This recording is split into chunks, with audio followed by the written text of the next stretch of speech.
Welcome back to the Malt YouTube channel, Homebrewers. And today, where are we, Martin?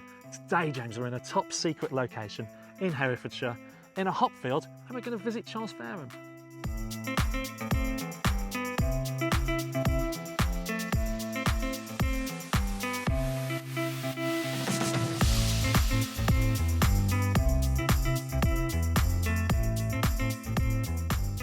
So yes, Martin and I are currently in a top secret location to come and really have a look at what's happening within the UK hop growing process at the moment, and also see some of the really exciting stuff that's happening and how they go from seedling all the way through to a commercial crop. We're also going to spend some time with the folks from Charles Faram, learn about their processes, learn about what they do to really ensure quality within the British hops that we know and love. Right, Martin? Yeah, I can't wait because, you know, we've known the Faram's products since Malt Miller began. Rob's been buying hops from them. We know it's a high quality product that they're putting out and they're offering to us that we can then supply to homebrewers. So today we're going to go, first of all, see John Stringer at Faram's head office. And then after that, we're going to spend some time with Will Wadgers, who's their technical director and in charge of the Faram's development program. So as we said, today we've been lucky enough to be invited here to Charles Faram by John Stringer. It's lovely to have you here. John, tell us about yourself, a little bit of your background and what you do here at Charles Faram.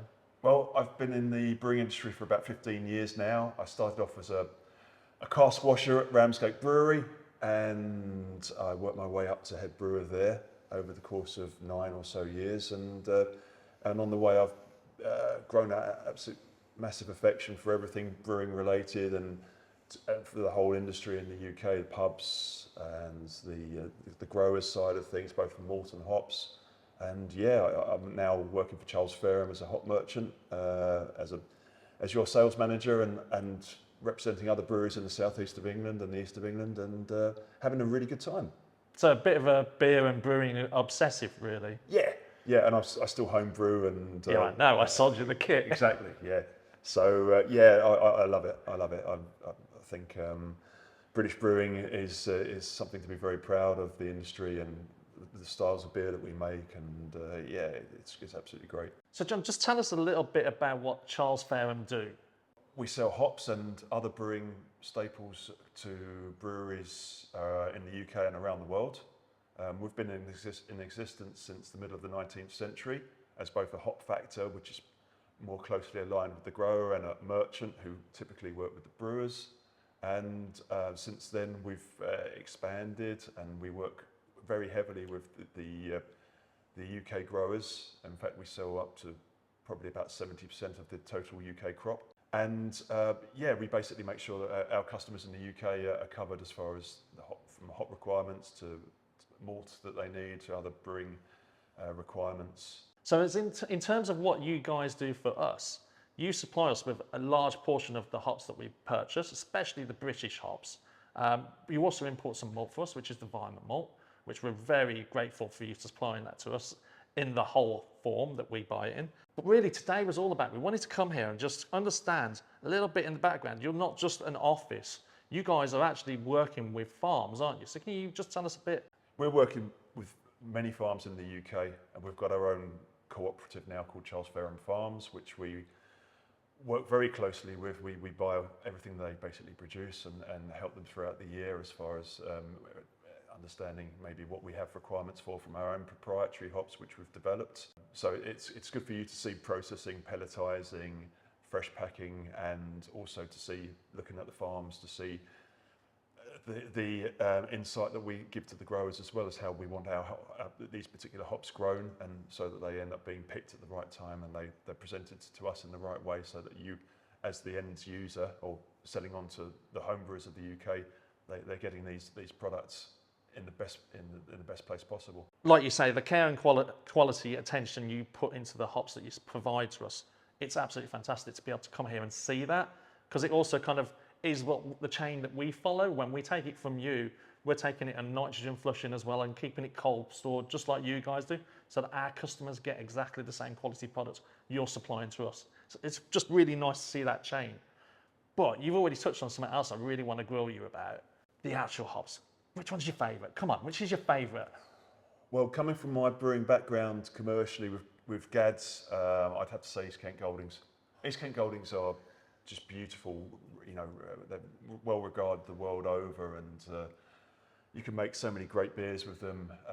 But cask ale with, you know, a simple pale ale, just beautifully presented East Kent Goldings with some honey notes and spiciness, and it doesn't get much better than that. It's absolutely fantastic. I mean, we got to sniff and rub some of the latest 23 crop earlier. Absolutely fantastic. Yeah, they're beautiful. Really, really good hops. But it's not just about the traditional hops. The British hop industry, it's changing. There's new things afoot. There's innovation coming. There is indeed. Yeah, well, I mean, we've got our own breeding program, and we also help the British Hop Association with theirs as well. And it's a lot of work. In the time that we've been working with these hop varieties, we've only managed to produce maybe 10, 11, 12 commercial varieties. Years and years of work, thousands and thousands of seeds that are planted, and most of them never get anywhere. So, but we're making great breakthroughs. Harlequins recently, well, I say recently, in the last few years, has kind of made it onto the commercial stage, and that's really, really blown things apart as far as what can be grown on UK soils with massive pineapple and pomegranate and passion fruit. And that's kind of just the tip of the iceberg. We're breeding from Harlequin, and a number of other different varieties, and we're seeing just amazing results. It just takes time to get these things scaled up, but we're really wanting to get these in brewers' hands and home brewers' hands as quickly as possible. It's fantastic to hear about some of these new developments that you guys are pushing forward. The British hop market, you know, it isn't just traditional. We've got these beautiful new things that you guys are helping these growers develop. How do I find out more about this, John? Well, let's go and have a look at them hanging in the fields with Will Rogers, Technical Director of the Charles Faram Breeding Programme. Well, thank you very much for having us today, and for bringing us to this location, although I'm not too sure what it is. What's the hops going on behind us over there? So this is one of our experimental acreages. The hops over there, Martin, are Harlequin. They were planted not last summer but the summer before. Take a little while to establish, but as you can see, there looks to be a good crop on there. Harlequin's quite a fairly new British hop. Yeah. When did you guys start with Harlequin? So we planted the seed in 2014, and it showed promise straight away. Great disease resistance. First year's too difficult to tell yield, and we had to wait for the second year before we got some cones off it to rub and sniff, but it was showing great promise. So from 2016 we took cuttings and planted them straight in a commercial yard, but only about 100 plants. That's as many as you can get off a single plant. Yeah.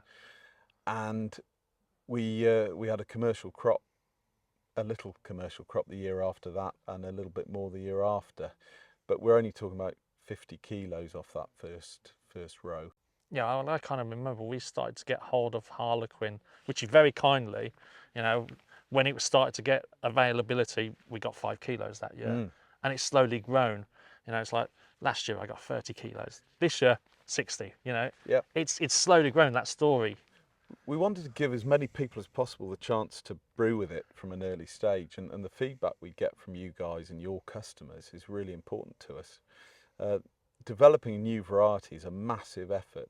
We have a whole team of growers behind us that are nurturing these early plants. We've got plant breeder working with us, and actually we need people such as yourself and your customers at the Malt Miller to say this is a great variety, or perhaps it's not a great variety, but give us that steer and help pull these new varieties through. And Harlequin, yeah, with your help, 5 kilos. I know we had great feedback. I know you said, what am I going to do with 5 kilos? I can't fulfill many customers' wishes with that, but it was still important get that hop out there. Yeah. You know, maybe 50 home brewers could have a go with it, whereas only 10 commercial brewers had a go with it at that stage. So it's important to get it out to you guys as early as we could.